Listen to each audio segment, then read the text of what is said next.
Hey y'all, it's Charlie Starr from Blackberry Smoke. Y'all know our fans are like family to us, and family watches out for each other, especially when we're out riding.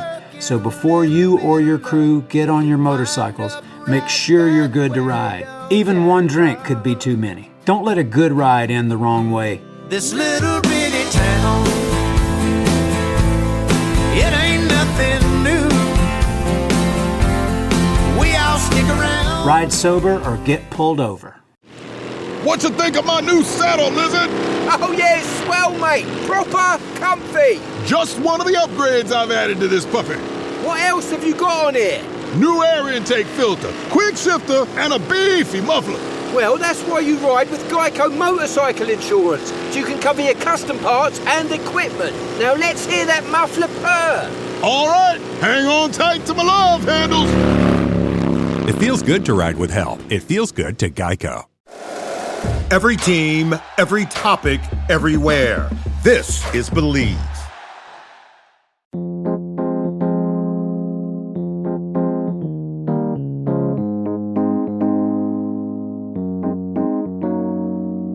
Up until the early 20th century, it's safe to assume that nearly all beer was fermented, stored, and transported in wood casks, usually made of oak.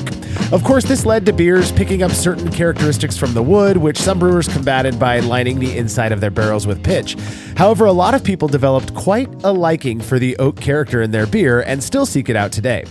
This is the Brülosophy podcast. I'm your host, Marshall Schott, and this week I'm joined by contributor Will Lovell to chat about modern methods for adding oak character to beer, which includes a really cool new product called Soluble Oak. Yeah, I think adding that wood flavor to beer kind of just gives you that kind of old school feeling of, hey, this might be what things could have tasted like back when we used to transport them in wooden casks. And there's some kind of romantic idea I have about that, even though I like to ignore the fact that probably all of their beer was partially infected by some weird microbe growing in said cask. But anyways, I digress. So thankfully today we have all these great modern methods that we can impart this flavor, and I look forward to exploring those with you today, Marshall.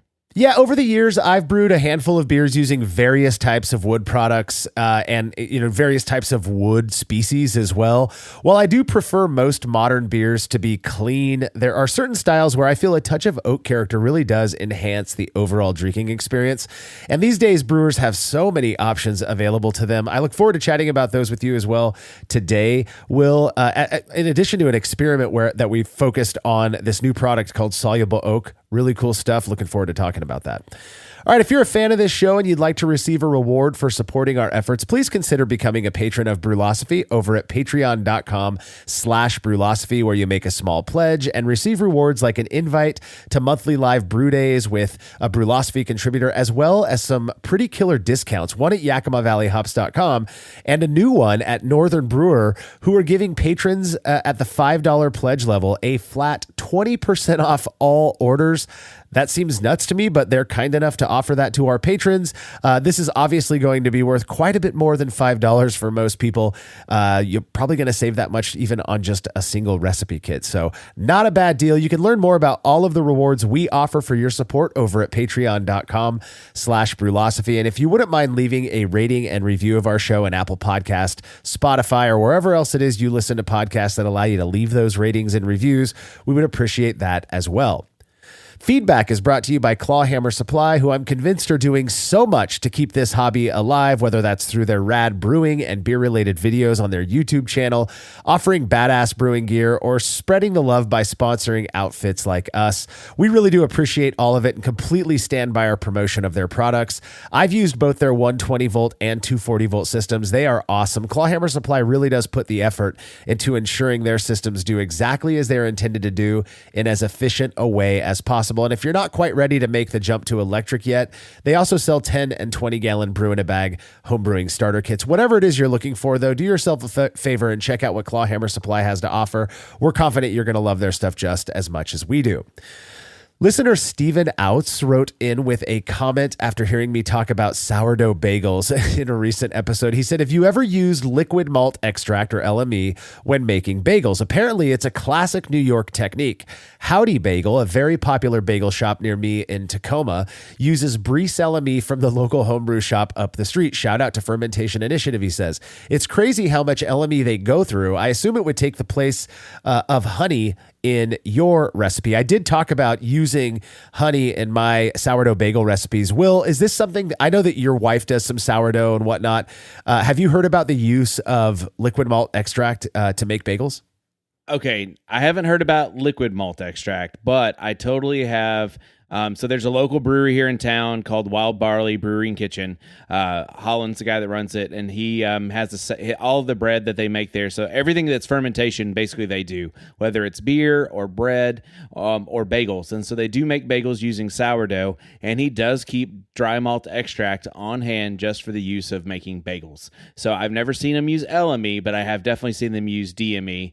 And so I assume you could also maybe replace honey in your bagel recipe doing that as well. So yes, I have heard of people using malt extract in their sourdough bagel recipes. Well, so here's the deal. In my research, I found that bagel makers often use what's called diastatic malt powder, which is distinct from the malt extract that we use to make beer in that it provides active amylase enzymes. Those are denatured in LME, DME, stuff like that. So it is technically non-diastatic. Now, from what I've read, LME or DME would have a very similar impact on flavor and color, producing ultimately a delicious bagel. It just may not be as chewy, I guess, as one made with diastatic malt powder. There's something about using DMP that I guess contributes some level of chewiness. I guess it's the active amylase enzyme. But here's the thing. I've loved the bagels that I've made with honey, which is not diastatic. So I think we may be onto something here, Stephen, or at least Howdy Bagel and the brewery you're talking about, Will. I definitely plan to experiment with malt extract in my next batch of bagels, which may be started today, now that I have some time after our summer travels.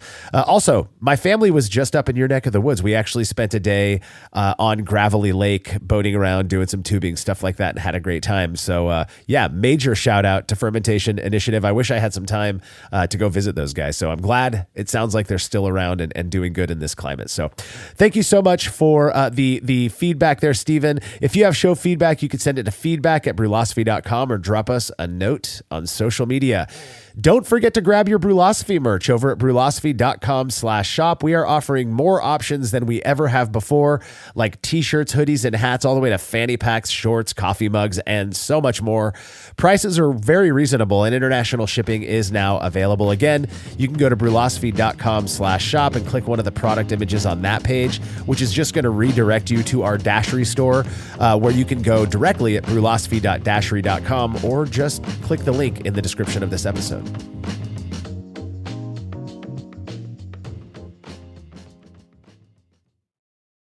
Hey, this is Steve Gorman, radio host, sports commentator, and former drummer for the Black Crowes. Let's talk about something that affects us all: drinking and driving. Summer's drawing to a close, and football season is kicking into gear. We just can't wait for those tailgates, cookouts, and get-togethers with friends to enjoy the game and throw back a few cold ones. Let me suggest a few more items for your plans. Always plan for a safe ride home. Just like in sports and music, I always have a game plan, and the most important part of any plan is sticking to it. If you plan to drink, take that plan a step further. Call a rideshare, a taxi, a sober friend, or a designated sober driver. Drinking and driving is a decision that will change your whole world. Get a DUI? Crash your car, injure yourself or others. The consequences are immediate and everlasting. Please be safe for your sake and everyone on the road, and get a sober ride home. Drive sober or get pulled over. Paid for by NHTSA. You didn't start a business just to keep the lights on. You're here to sell more today than yesterday. You're here to win. Lucky for you, Shopify built the best converting checkout on the planet. Like the just one tapping, ridiculously fast acting, sky-high sales stacking, champion of checkouts. That's the good stuff right there. So if your business is in it to win it, win with Shopify. Start your free trial today at shopify.com/win. You know what they say, 4 wheels move the body, but 2 wheels move the soul. Poetry, mate. But don't think my motorcycle or my soul will be moving anytime soon. Got a flat tire. Ah, that's all right. You ride with Geico Motorcycle Insurance and got their 24/7 emergency roadside service. They'll get you back on the road. Ah, beautiful saying. You come up with that? It's not a saying. It's a Geico motorcycle policy. Tomato, tomato. It feels good to ride with help. It feels good to Geico. Emergency roadside service is optional coverage. There's no denying that stainless steel is the best material for brewing equipment, and Delta Brewing Systems offers some of the lowest prices on high-quality stainless gear, like the Firm Tank, which in addition to holding 8 gallons or 30 liters of work, comes with a domed lid to even further reduce the chances of a messy blow-off. Plus, it can hold up to 4 psi of pressure for closed transfers. Delta Brewing Systems also has their own line of brew kettles, as well as one of the lowest-priced all-in-one electric brewing systems out there, and their prices are shockingly low. If you're in the market for legit stainless gear that won't break the bank, do yourself a favor and head over to deltabrewingsystems.com today.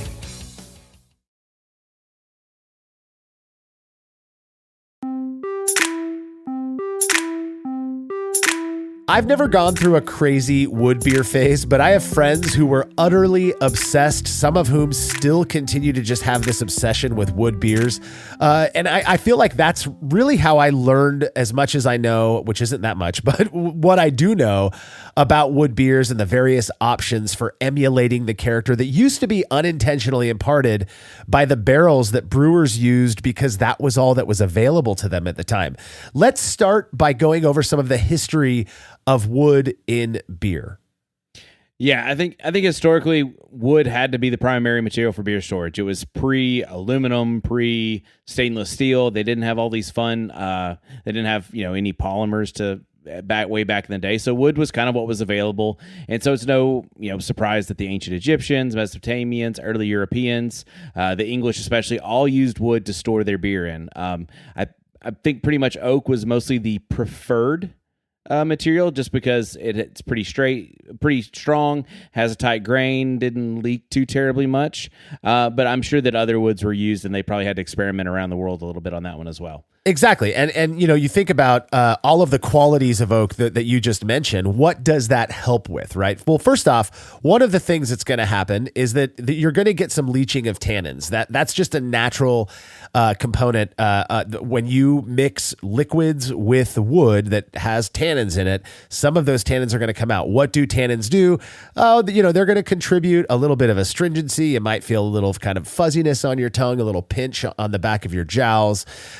But for most people, I think these days who like wood beers, that's not a negative thing. That's actually something that they're looking for, maybe in small amounts.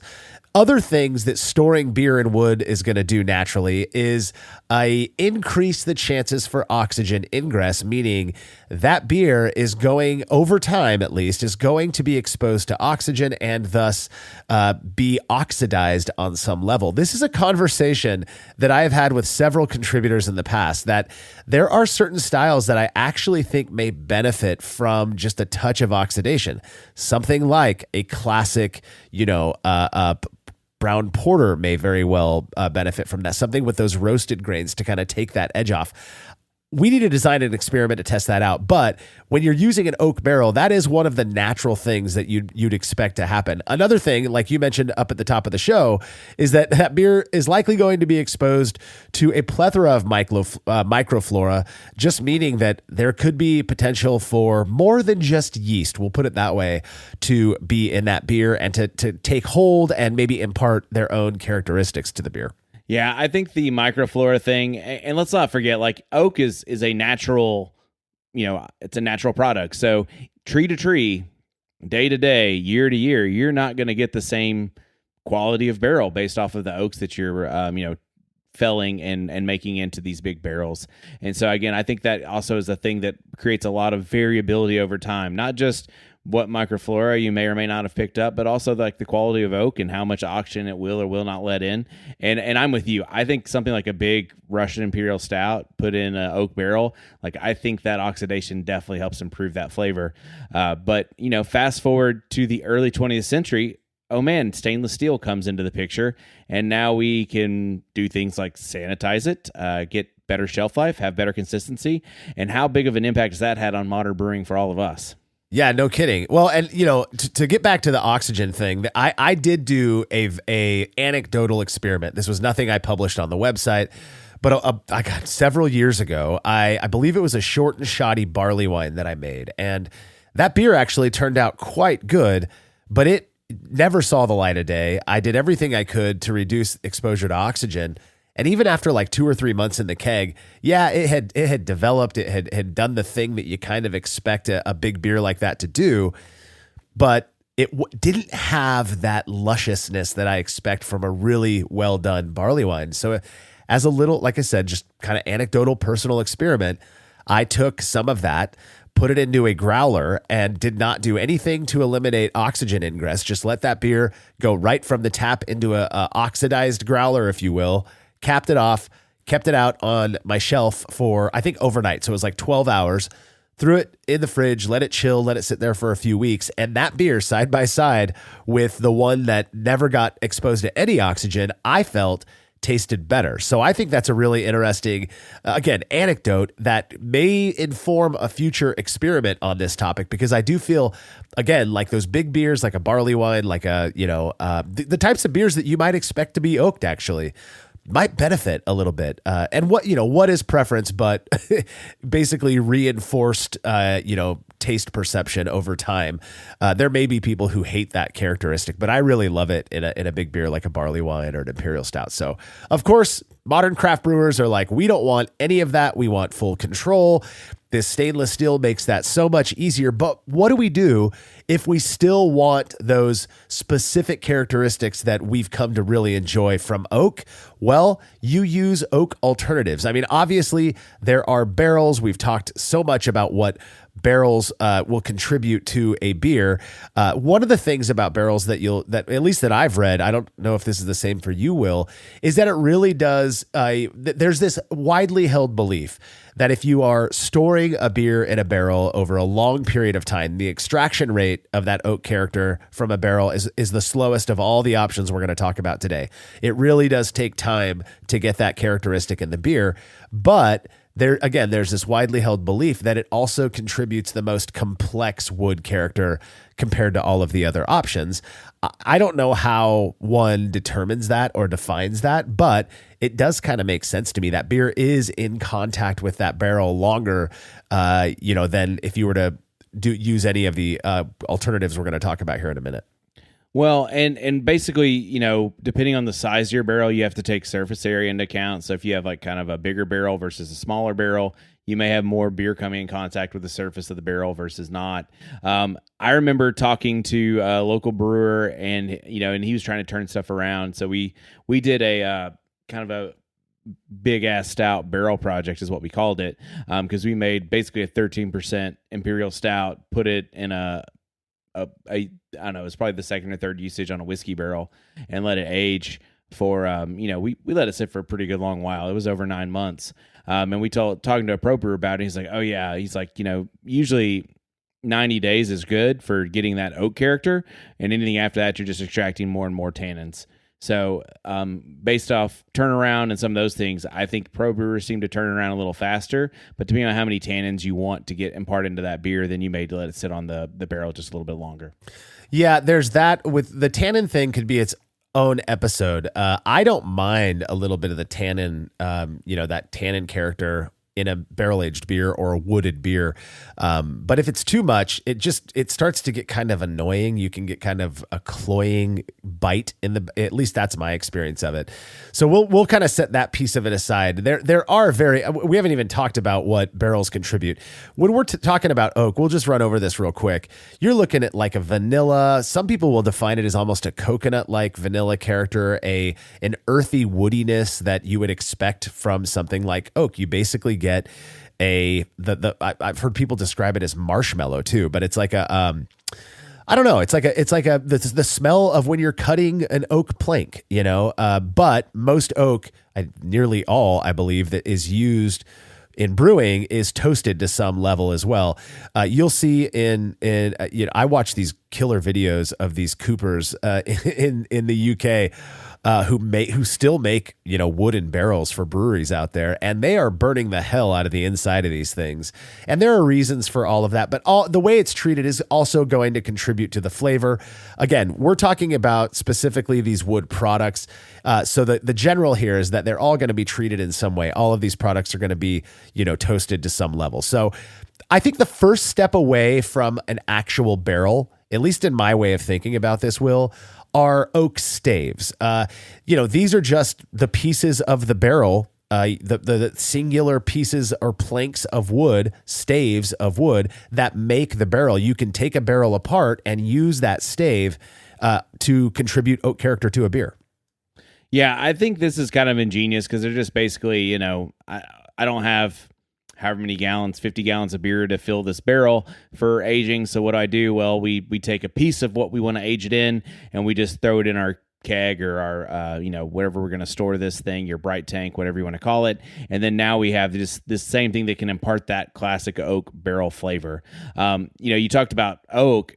We still haven't dove into all the different types of oak, and that's its own rabbit hole, whether you want to do French oak or American or Russian oak or Hungarian oak and what things those impart. But in general, no matter what oak you're using, whether you were expecting a kind of a nutty or maybe even a toasty kind of flavor from it, you put that stave in there, you have that surface area for that entire stave versus, which is, again, less than a barrel, so you may take a little bit longer to get some of the characteristics you're looking for.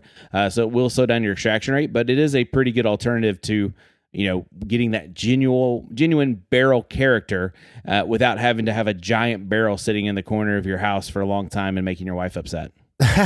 Well, barrels are expensive as well. Staves are way cheap. I mean, where I live, we're in wine country. One of the several wine countries of California. And I mean, you could hop on Facebook Marketplace and find somebody selling staves or full barrels for like $50. But, you have to think about how, what has this been used for? How am I going to clean this? I mean, that is definitely something to consider. If you're taking a full stave, let's say in a 7-barrel commercial batch, a smaller batch, and you're tossing that whole stave in there, you should probably steam it to make sure there's no bugs on there. You got to consider all of these things. That is one of the things that makes the way I like to think about staves is in a barrel, you're storing the beer in the barrel. With staves, you're storing the barrel in the beer. And that is pretty much the case for all of the rest of the products we're going to be talking about. You've got your batch of beer. It's in a nice, clean, sanitary environment. And then you are controlling the wood that goes into it as opposed to the beer that goes into the barrel. So probably one of the more popular options these days, I've used them several times, are oak cubes.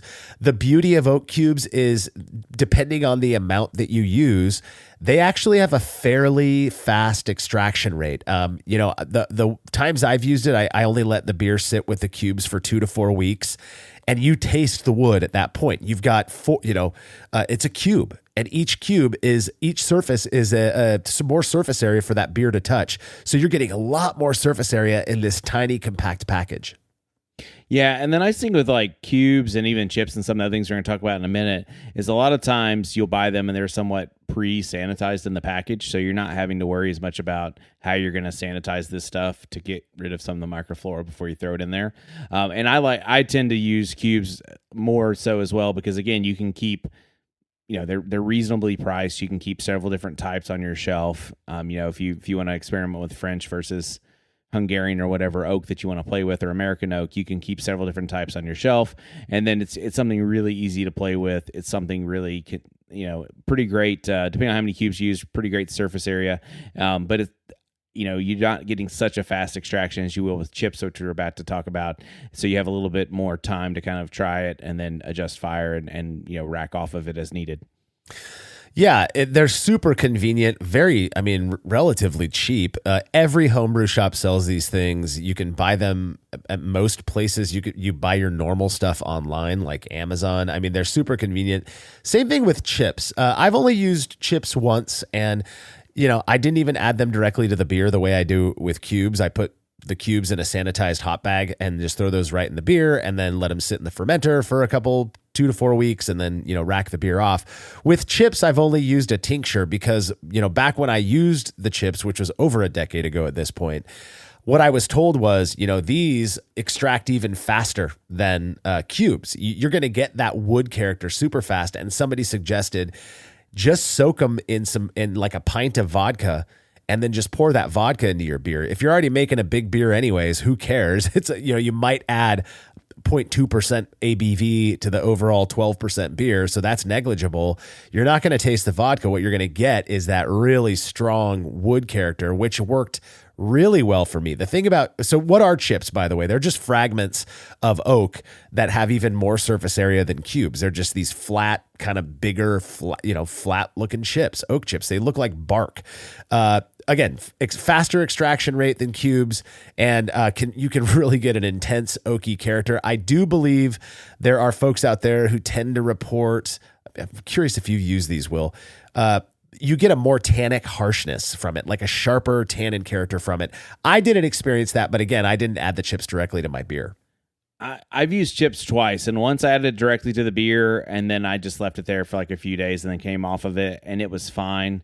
But I was doing kind of like a weird English IPA that I was trying to pretend I was shipping through with barrels across the ocean, kind of thing, which, we can talk about the fallacy of that romanticism all we want, but whatever. So I did that one time, and I don't remember it being tannic harsh, but that was a really long time ago, so memory could that. But I like again, just soaking them in vodka and then just dosing it as needed, either to the glass or just into the entire keg from the vodka. Because again, you have more control over how much flavor you're adding, and I just love making tinctures. So it's so easy too. I mean, who doesn't have a ton of vodka lying around? You can make tinctures of anything you want and dose your glass, and you've got a completely different beer, which I think is fun. You and I just talked about how it's 100 degrees outside, so I don't have a ton of vodka lying around because vodka sodas are abound in this house right now. Let's go. I know you and I live very far apart, and yet our climates are almost identical. So it's so hot, but that delicious vodka soda with a lemon or lime in there is always refreshing. We've got a calamandan tree in our backyard. I'd never heard of this fruit until we bought this house, and it is the best citrus I've ever had. So anyways, we're going back to wood. Not vodka soda, refreshing wood. There you go. Yeah, exactly. A wooded vodka soda. How about that? So one of my favorite wood products that I've used over the years are they're called honeycombs. And I believe it's, I forget the company that I bought my honeycombs from, but they're about like 6-inch pieces, blocks of wood, similar shape otherwise to like a wood cube, but it has several holes drilled into it to make it look like a honeycomb. And those channels, those woods massively increase the surface area while preserving the structural mass of the actual product. These things are so cool. And the only time I ever used it, I left it in contact with the beer for 4 days, and the wood character was, it was so good.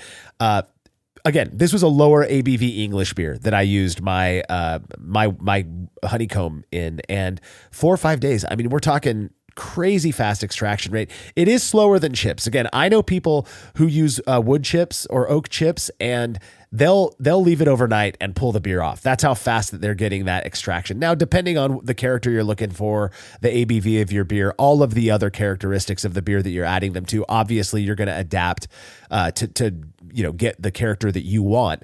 But these honeycombs, I will use them over cubes and chips all day long. Have you ever used one? So I've never used the honeycombs. I've seen them in stores, and they look really cool. But I have more experience with the thing we're going to talk about next, which is spirals. And those look really cool because it's like a corkscrew-shaped piece of wood.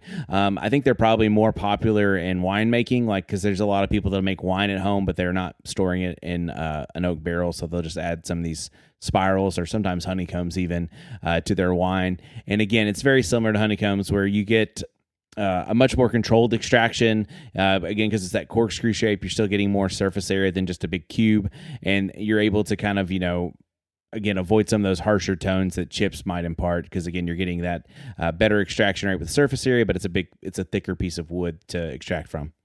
Yeah, I had a spiral at one point. I never got around to using it, so I gave it to a buddy of mine, and I don't ever think I tasted the beer that he made with that spiral. They are really convenient, really cool, very similar concept, in my opinion, as honeycombs. In fact, the research that I looked up shows that the extraction rate is pretty much the same thing as a honeycomb. You've got this really high amount of surface area. It is going to impart a strong but clean oak expression without those harsher tannin notes that you might get from something like oak chips. When you're talking about harshness, by the way, with wood, chips are what get all of the attention on that level. I don't know what it is about them. Like I said, mine were used as a tincture, and I didn't get that. So, but spirals were one of the products that Steve used in the experiment we're going to talk about in the next segment, and he compared those to this new product, which I think is so badass. It's called Soluble Oak. This is not an advertisement for Soluble Oak, though I imagine people who like wood beer are going to go check them out. Please do. They're a great company who reached out to me, God, sometime in the last year. I didn't know, I get so many of these emails, whatever. I didn't know what they were looking for, but they were very gracious, sent us some of this stuff so that we could experiment with it, and explained just their process is nuts for how they get this oak character in a flowable liquid form. It is so cool. No extraction rate because you're adding this liquid right to your beer. It's going to get blended in as you rack it to a keg or whatever, and you've got your wood character. It's literally like a tincture, except way more advanced than that. And it claims to contribute equally as complex oak character as barrels with a simple addition and no wait time. I've never used it. You have, Will. What was your experience like? Oh, man. So what I like is that it's like instant, right? You add it to your serving vessel is what I did. I just added it to the bottom of the keg. I racked on top of it. I might have bubbled some CO2 through a little bit just to kind of make sure it was, put into solution all the way through. And then you let everything carb up and it tastes like oak. Like there's no waiting. There's no, am I going to extract too many tannins? And if, I used a pretty set amount because they have a dosing kit for 5-gallon beer batches, which is, I think they reference like 190 milliliters, I think is what they sent me. And I just dumped the whole thing in for that particular experiment. But you can pour some in, and if it's not oaky enough, you can pour some more in, so you can kind of dose it up as you go. Or if you like tinctures, you want to just dose glasses, you could just get a dropper and just drop stuff in each individual glass. So to me, it's a very great way to go in and impart oak flavor into something and not have to spend the time of aging it on oak. And so, again, it doesn't get you all the oxidation or some of those features that you might get from an oak barrel per se, but it does give you a very intense oak flavor in my experience with it. Well, and so I was checking out their website. It's solubleoak.com. Pretty simple. They've got a dosing guide with recommendations for like low oak character, medium, and high. They've got several options. They've got American oak, which is what we use. They've got French oak. It is more expensive than the alternatives, and I think people pay for convenience. And they're putting a lot of work into developing this really high quality product. So, if you don't want to pay for it, don't pay for it. But I would highly recommend considering it if you're trying to make an oak beer that you don't have to wait 6 months, for turnaround time. So in the experiment we're going to talk about next, Steve did focus on a British brown ale, which I think is just it's just such a great style to do for an experiment like this, where we're looking at the impact of oak. Remember, England has been making beers for a long time, and it's only been using stainless steel, which some breweries over there still don't. They still prefer oak barrels. But early 20th century, mid 20th century, everybody had access to these stainless steel fermenters and storage tanks and all of that stuff. So how do you get that oak character in there? You can use things like spirals or like soluble oak. So British brown ale, great style. The BJCP describes it as a malty, caramely, brown British ale without the roasted flavors of a porter, balanced and flavorful, but usually a little stronger than most average UK beers. What are your thoughts on British brown ale for this experiment? I think it's kind of perfect because the things that I associate with being like barrel aged or having oak character with them, a lot of them are porters, stouts, imperial stouts, like really big beers. And British brown ale is also in there, which it is a little heavier than say some of the other English beers, but it's not as roasty. It's a little bit kind of easier to drink in some ways. And so I think it's kind of got some of those characteristics that'll, allow, if there is a difference, to get out of the way in a style that is applicable to barrel aging. Well, so here's the deal. I've actually had oaked versions of British brown ale myself. One of them was made by a local buddy of mine who aged his in an actual barrel over several months. And it was delicious, at least based on my memory of it. I remember we were all fawning over it, but because it was barrel aged, he wanted to save it, so he wasn't sharing too much of it. Well, curious to see how this new soluble oak product compares to a popular barrel alternative, which are spirals. We put it to the test. Those results when we're back from this break.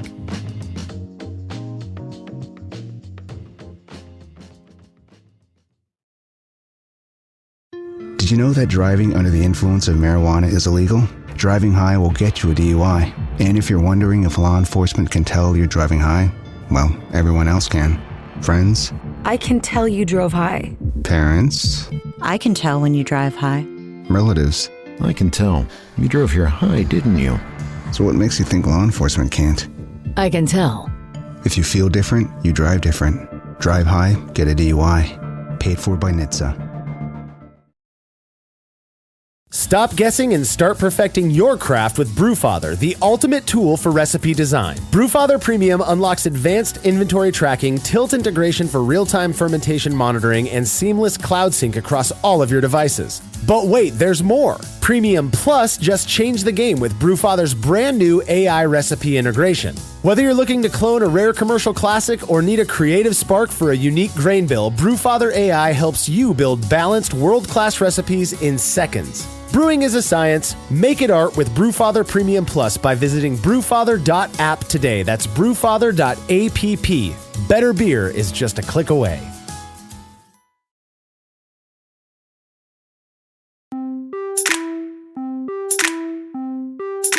I often get emails from companies seeking to have us promote their products. Oftentimes they're barely even brewing related. So I've kind of gotten into the arguably bad habit of deleting suspicious looking emails without even opening or reading them. Well, one company that reached out to me over the last year was Soluble Oak, and I'm glad I didn't auto delete that email, as they actually are focused on the beverage industry, beer, wine, stuff like that. Well, after some back and forth with Cal, they offered to send us some samples of their product and specifically requested that we compare it to another wood product, which you think about what that's putting them up to, right? Like, hey, we want you to see for yourself and share it with all of your fans how this compares to actual wood products. So I thought that was really noble of them to do that. And contributor Steve Thanos was one of the contributors who received some of this product, and he used it for a very interesting experiment. Yeah. So what Steve did to test this is he brewed 2 5-gallon or 19-liter batches of British brown ale, and the malt bill was 75% pale malt, 10% Munich malt, 5% each of biscuit malt and C80, and then some chocolate malt to go along with it, which sounds like a very delicious British brown ale recipe that I may have to copy here before too long. So brewing process was just a single infusion mash at 153 degrees Fahrenheit or 67 C for 1 hour. When the mashes were complete, he removed the grains, boiled for 60 minutes. At 60 minutes, he added 14 grams of cashmere, a hop that I haven't used in quite some time, but that's awesome for Steve. I'm glad he got to use some cashmere. And then at 10 minutes, he used 28 grams of cashmere. So kind of a fun hop choice to go with your British brown ale. Yeah, so recipe-wise, I'm looking at this recipe. You think about what the BJCP says about British brown ale, that it's going to be dark, but it's not going to have those roasty notes. I think chocolate malt was a good choice. That's a malt that, he used 5%. That's not very much at all, just enough to contribute some color, a nice brown color, but also a little bit of that, I don't perceive that little of an amount as roasty as much as I do almost kind of nutty and rich, maybe even chocolate-like. I mean, it's called chocolate malt for a reason. But yeah, I think it's a good recipe. Cashmere, like you, I haven't used that in 8 or 9 years now. It's a great hop. I don't know if it has, UK roots, but I could see it working really well in this style. Also, it's fun to say cashmere. There's some good Led Zeppelin references we can make there as well. But anyways, I digress. So after the words were chilled and equal volumes from either batch were transferred to identical fermenters, he took some hydrometer measurements and realized that he had hit a 1056 OG, which is fantastic. Always great when you nail that OG. And then he filled the fermenters, replaced the chamber, and left to finish chilling to desired fermentation temperature of about 68F or 20C before each was hit by a pouch of imperial yeast A09 Pub, which is the Fuller strain, which is a fantastic choice for any English ale as far as I'm concerned. Oh, it's my absolute favorite English yeast. It's a good flocculator. It's got that nice kind of Perry ester thing that's going to contribute that English fermentation character to a beer. And that flocculation allows it to drop out of the way and get a nice clear beer, which I expect in a style like this. If you don't have a clear brown ale, it looks like mud. It looks so gross. So yeah, I like this choice. So far, this recipe just sounds like something I want to drink. Exactly. I know that brown ale is a controversial style for some, but for me, a good English brown ale is just so delicious. So with signs of activity absent, 2 weeks later, he took hydrometer's measurements and confirmed that both were at around 1017 final gravity. And so this is at the point where we get to the variable. So at this point, one beer received an oak spiral while the other one was dosed with a 100 milliliter pouch of soluble oak, the American soluble oak, which I think the American soluble oak, they kind of say that it has a little bit more, according to their website, has a little bit more of a robust oak flavor and aroma to it. So that's kind of a cool thing to go in and compare it. So the beers were left alone for a week before Steve proceeded with transferring the kegs and placing them on gas and skeezer. And after a couple weeks of conditioning, they were ready to serve. So I just want to jump in real quick. People might be wondering, well, so he put the soluble oak, you could just keg it right away if you wanted to, but you have to leave the stave there. So he did let the beer, both beers actually, age for the same amount of time, which I forget what that exact time is. Oh, it looks like he left it alone for a week. So that's what you would do with a spiral. So to keep things as equal as possible, of course, as we always aim to do, he let both beers stay in the fermentation vessels for a week. Even though he could have kegged the soluble oak one that day, he left it alone, just let that soluble oak mingle with the beer for the same amount of time that he left the beer on that spiral. 1 week, that to me, that is for a spiral, that's right around what I would leave it, no matter, anyways. Yeah, I think a spiral for a week is right in line with what I would probably do. I will say that when I used the soluble oak, I wasn't doing an experiment, so I just added it straight in and was literally serving it like a few days later. I just added it into actually my serving vessel and then just racked on top of it. But I think, again, for the sake of consistency, for the sake of treating the beers exactly the same, I think Steve did the right thing here by adding oak to one and stave to the other and just letting them hang out for a little bit. So anyways, objective observations. Let's look at the picture over here and see what these two beers look like. And they're dark brown, just a kind of a smallish head, but good clarity, ruby garnets. I would say maybe the lighting on the left is a little darker than the lighting on the right, but I would say the one with soluble oak versus the oak spiral look pretty much identical. That is exactly what I'm seeing. I was going to say the same exact thing. Just looking at the photo, it is so difficult. We are not photographers. We're brewers, who like to take the photos to demonstrate that what we're doing, that to kind of validate what we're writing about. It is very difficult to get exact lighting, when you've got two beers right next to each other. There are often times I found where one of the beers blocks the light reaching the glass to the, that's next to it. So I asked Steve about this. He goes, they look the same. They're identical. He's like, I was swapping them back and forth, tried to get the best photo I could.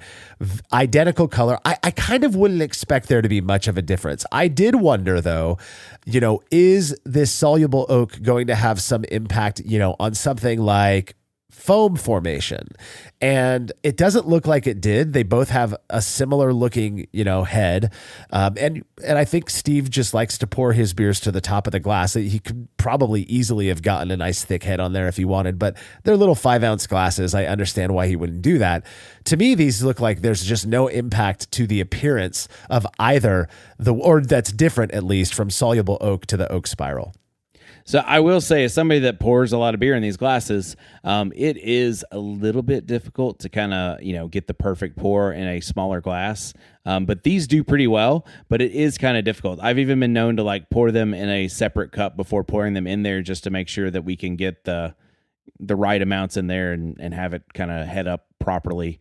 And I've even over poured just to get the right amount of head on there sometimes. So it is hard to get the perfect looking pour on there. So I don't know. I think his strategy is not a bad one.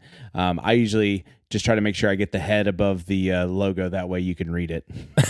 So do I, dude. That's exactly my process. So at this point, before he serves the beer to blind participants, we always like to go through a series of what we call semi-blind within subject triangle tests. For these types of experiments, we do 5 of those. And out of those 5, Steve was able to identify the unique sample 4 times. So very consistent. He missed it 1 time, so not perfect. To me, that just says these beers are quite similar. Both have very similar oak characteristics, but they're different enough that Steve was able to tell it apart 80% of the time. So when he was talking about the differences between these beers that he perceived, he said that the beer made with the soluble oak had what he perceived as a subtle yet pleasant woody sweetness that just wasn't there in the oak spiral beer. I thought that was interesting, but out of, preference is subjective. We understand that, but his favorite of those two, he said he really enjoyed both of them, but that his favorite, if he had to go back to one only, was the one made with soluble oak. How cool is that? Yeah, it's awesome. And then he can even go back, and if he wants to, he could start combining the two together and do half and half with each one, just to see if there's a nice little mixture rate that even gets something better and the sum becomes greater of its parts. But I digress. That's cool that he thought the soluble oak was the best one. But as you know, Marshall, it's great that Steve got it right, and the guy that knew what the variable was got it right. And that's all well and good, and we're proud of Steve and his palate and his ability to detect the difference between soluble oak and an oak spiral. But, we got to put this in front of tasters to get to the real nitty-gritty, and that's what he did. He got 26 participants. Of the 26, you would expect 14 people in order to have a significant result, and that is the exact number that he got to say that they could tell the differences apart. Again, just a reminder for those who are saying, wait a minute, you expect 14, that's the threshold, right, to achieve that 0.05 p-value, which tells us on some level that, it really does seem that the variable is responsible for the differences perceived and not just random guessing. And he got exactly 14 tasters to do that. That's just how stats works. Take it or leave it. That is totally fine with us. If you would prefer a more conservative p-value of 0.01, by all means do that. In that case, this would not be significant, which in many ways would suggest that soluble oak and an oak spiral are even more similar. But these results allow us to say that, hey, statistically speaking, in terms of the, discrimination tests that we use at Brülosophy, it really does seem that the soluble oak and the oak spiral contributed even subtle differences to these beers that were perceptible to at least 54% of tasters. Obviously, repeat experiments and additional data would allow us to get closer and closer to the truth of that statement. But I do think it's interesting. It makes me wonder, and I wonder where you're at here, Will. What is that difference? Our tests don't measure that. We rely on the tasters' feedback, if they give us any, as well as the brewers' feedback on what they perceived, but it may be different for you. Is it that the soluble oak did have that a sweet kind of woodiness to it that the stave didn't, or is there something else there? Well, one of the things that we ask the tasters who actually got the triangle test right is to ditch one of the beers. It's the one of the similar beers. You got two that are the same, one's different. We ask them to set one of the ones that's the same aside so that they're now comparing just the two different beers. And we say, pick your favorite. And they select the color of their favorite. They still don't know what the variable is. Well, out of the 14 tasters who got the triangle test correct, half of them, so 7 people, selected the soluble oak beer as being their most preferred. Another 6 selected the oak spiral beer, and one of them said they have no preference despite perceiving a difference. To me, that's basically a wash. That's an even preference. We see this all the time. Preference is subjective. The reason I'm focusing on this, if you are considering picking up some soluble oak because you think it might actually contribute a more preferable flavor to your beer than at least a spiral or maybe even other oak products, I would highly suggest doing a comparison like this. You can easily split a batch, between 2 different vessels after fermentation and dose them with the amount, and time that would be good for those beers, and see for yourself which one you like. But in this case, half of them, slightly more, one person more than who liked the oak spiral actually liked this new soluble oak product. I think that really says something about the quality of this product. Yeah, to me, I think the biggest thing when I used it was just the amount of time you save. Like in this experiment, Steve didn't save a ton of time because you let them both sit for a week. But I could definitely see if you were on the pro brewing scale and you could reduce your 90-day barrel aging down to like today, that could be a huge benefit. And then even as a home brewer, I mean, I think it's like $20 for a pouch of this stuff, somewhere around there, which is more expensive per se than maybe some spirals. But again, how much is your time worth? How much is your energy worth? And so maybe sitting in around your garage for another week isn't a big deal for you, and that's cool. But also taking out that variability of, if I let it sit too long, I could extract more tannins than I like, and being able to have just that complete control is also a very nice feature. So whenever I drank it and whenever I served it to other people, and I don't want to give too much away because this is another article that I don't think's been published yet. I had a pro brewer taste it, and he was, when after everything was done and I told him what I used, he was blown away with how much oak flavor I got into that beer with this product. And so again, I don't think it's better per se, but it is definitely a different tool in the old tool belt to get you a very similar or result to what you would get with using oak spirals or real oak in a very short amount of time. Yeah, exactly. And you think about the convenience of that. And, I get it. $20, that's going to be, ultimately it will be the most expensive ingredient in your batch of beer overall, pound for pound, as it were. Is it worth it to you? For some people, it's going to be. I'm thinking if I were to make a barley wine, a huge, 1100 OG barley wine that I wanted some oak character in, I am much more inclined to let that barley wine age, do whatever weird stuff I'm going to do to it for, over a few months, and then dose it with soluble oak to get the exact oak character I want, however much I need to use, rather than just kind of guess, how long I'm going to let it sit on real wood, whether it's cubes, chips, or honeycomb or whatever. Now, I still like those other products. I still have a honeycomb sitting on my shelf that I plan to use in a future batch. But this product does seem really cool. And I'd be curious, again, there's really no way, this is a hypothetical, but I'm really curious to what extent those who preferred the oak spiral preferred it because of, maybe that's just what they're used to, because so many breweries now, whether home brewer or professional, are using these downstream oak products as opposed to barrels. And they are known or said to at least contribute their own unique characteristics, whereas soluble oak ostensibly contributes a much more barrel-like or complex, oak character to beer. You've had real barrel-aged beers. How would you compare the beer that you made? Again, we're not going to go into too much depth on that, but how would you compare that to like a beer that was actually aged in a barrel? I don't know that I got so much of like the vanilla you might expect from some of it. But as far as like just pure oak flavor, it was there. It was present. In fact, I submitted my beer into a competition, and one of the comments was that they thought it was too oaky.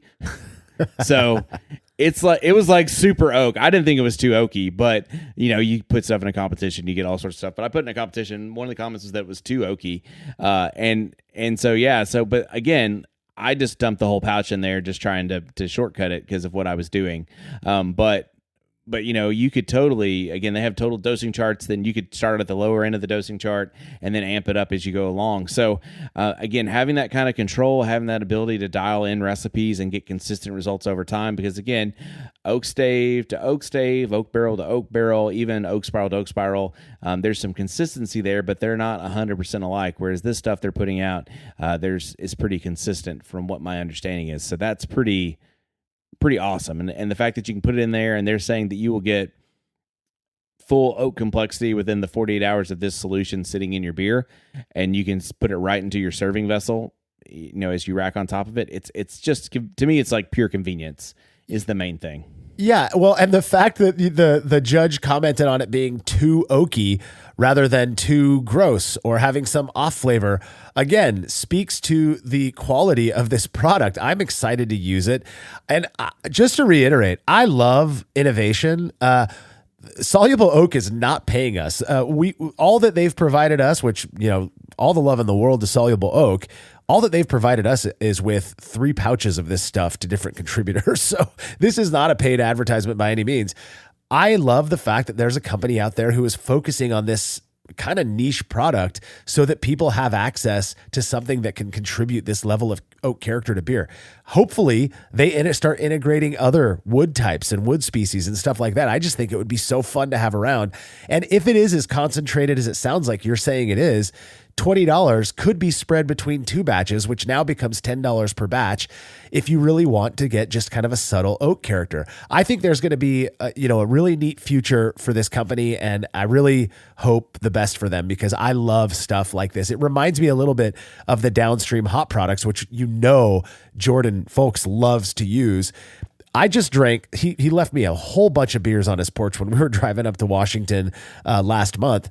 The hoppy beers he's making with these hop products is nuts. If that is what soluble oak is ultimately going to be, for oak beers or wood beers, I'm all for it. Thanks to Soluble Oak for sending this stuff out to us so we could do this experiment and talk about it on the show. We did get we got several, comments on the article. A lot of people just asking questions about Soluble Oak. I would highly recommend going and checking out those comments if you're interested to hear from I believe he's the owner, his name's Cal, about this product direct. He responded to several comments. He has some really long ones on there just explaining the process, why it costs so much, all of that. Go check it out. The link is in the description of this episode. Eric Webster, though, said, super intriguing. I love a good oaky beer and I'm down to try this. I'm thinking of Fuller's ESB clone with some woody notes. Hell yes, Eric, that sounds awesome. He says an Imperial Stout would be a good candidate too. My only reservation is, do I want 5 gallons of it? I have a 2-gallon mini keg, and are there directions to scale the amount of additive for smaller batches? Maybe brew a 7-gallon batch and make 2 gallons of the oak version and 5 of the standard. Side-by-side testing would be a fun project. Absolutely, Eric. Like I said, if you go to solubleoak.com, in their top bar, there is a dosing guide. Just click that. There's like 3 options. You'll select the one that's the most right for what you're looking for, and they've got it on there. The other thing is you can just dose it in the glass, do your calculations, and then add whatever you need to that 2-gallon keg, and you'll be right there.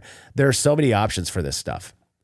Yeah, I think, again, you could give it the tincture treatment as well and just get like a dropper and just kind of start dropping it into individual dosage glasses or individual bottles, even if you wanted to go that minute. So to me, yeah, just hit the calculator, and then you can kind of get a ballpark of what you want to use, and then just go on and just, dose it how you want to dose it, man. And don't limit yourself to beer, especially if you go the tincture route. Think about how you could use this if you made wine at home, or if you're making different spirits at home. You could add oak flavor instantly to those as well. Oh yeah, they've got a whole pages on their website about distillation and oaking, distillate and oaking wine and all of that. I mean, so many cool things you can do with this stuff. I believe that the next video that we push out there has got to be, maybe you and Steve lives in Chicago, you live down in San Antonio, so you could do it, via Teams or whatever, doing soluble oak shooters. That would be a very, very fun video to watch. So, all right, that does bring us to the end of this episode. As always, you can read more about the experiment we discussed by clicking the link to the article on Brülosophy.com in the description of this episode. The Brülosophy podcast is made possible by the generous support of our sponsors, as well as all of our rad listeners. We seriously could not do this without you. Cheers to everyone who has subscribed and left a review of our show. It makes a huge difference. If you haven't yet, please consider doing so. Head over to Brülosophy.com/support to view a list of ways you can easily help us to continue producing this podcast. If you want a reward for your support, visit Patreon.com/Brülosophy. Thanks again for listening. We'll be back next week with another episode of the Brülosophy podcast. Until then, think beer. Start off the morning with some hot tea, lemon and honey, cause it suits my bro. Put some herb in the bowl, yeah, it's homegrown. Ain't gotta go through the middleman no more. Life is good, the likelihood of me.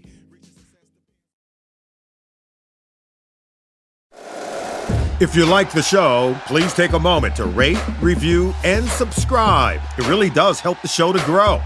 Thank you for listening.